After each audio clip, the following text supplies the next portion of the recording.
Assalamualaikum warahmatullahi wabarakatuh. Perkenalkan, nama saya Dika Farid Demanto dengan NIM 1314210068. Di sini saya akan memaparkan atau menjelaskan soal praktik penataan arsip. Yang pertama, menata kerangka penataan arsip sesuai sistem yang dipilih. Menata kerangka penataan arsip dengan sistem yang dipilih merupakan langkah penting dalam manajemen arsip dan dokumen. Berikut adalah beberapa langkahnya, yaitu yang pertama, tentukan tujuan dan sasaran dari sistem penataan arsip yang akan dibuat. Yang kedua, identifikasi jenis dokumen yang akan disimpan dalam arsip. Yang ketiga, tentukan kategori atau kelas arsip berdasarkan jenis dokumen yang telah diidentifikasi. Yang keempat, buat daftar subkategori atau subkelas yang lebih spesifik berdasarkan kategori atau kelas arsip yang telah ditentukan. Yang kelima, buat skema atau diagram untuk menata kerangka penataan arsip. Selanjutnya ada klasifikasi sistem subjek, kronologis, wilayah, nomor, abjad, gabungan sistem. Yang pertama, sistem subjek atau sistem topik merupakan sistem klasifikasi arsip yang berdasarkan pada topik atau subjek dari dokumen atau arsip. Dalam sistem subjek, dokumen atau arsip dikelompokkan berdasarkan topik atau subjek yang terkait, misalnya keuangan, sumber daya manusia, atau pemasaran. Yang kedua, sistem kronologis. Sistem kronologis ini merupakan sistem klasifikasi arsip yang berdasarkan pada waktu pembuatan atau penerimaan dokumen atau arsip. Yang ketiga, sistem wilayah. Dalam sistem ini, dokumen atau arsip dikelompokkan berdasarkan lokasi atau wilayah tertentu, misalnya kantor pusat, kantor cabang, atau lokasi proyek. Selanjutnya ada sistem nomor. Sistem ini merupakan klasifikasi arsip yang menggunakan angka atau kombinasi angka dan huruf sebagai kode untuk setiap dokumen atau arsip.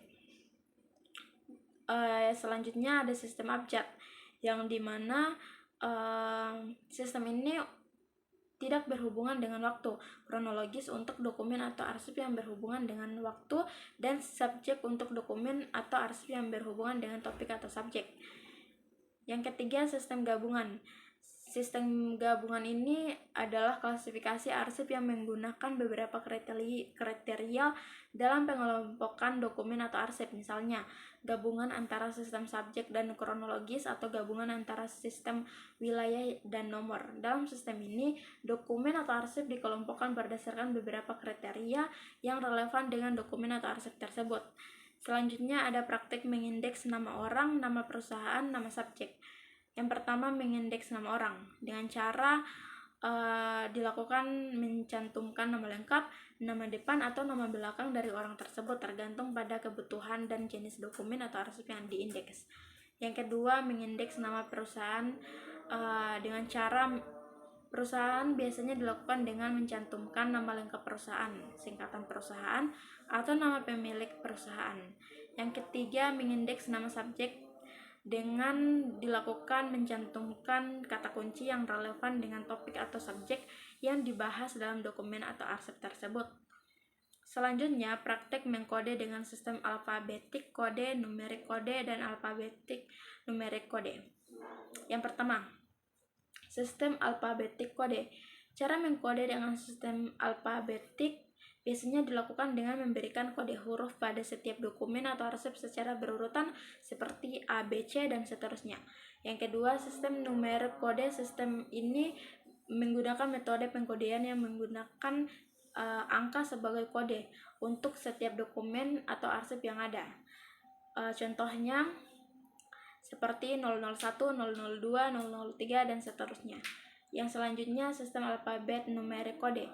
Dengan sistem ini biasanya dilakukan dengan memberikan kombinasi huruf dan angka pada setiap dokumen atau arsip secara berurutan seperti A001, A002, B001, B002, dan seterusnya.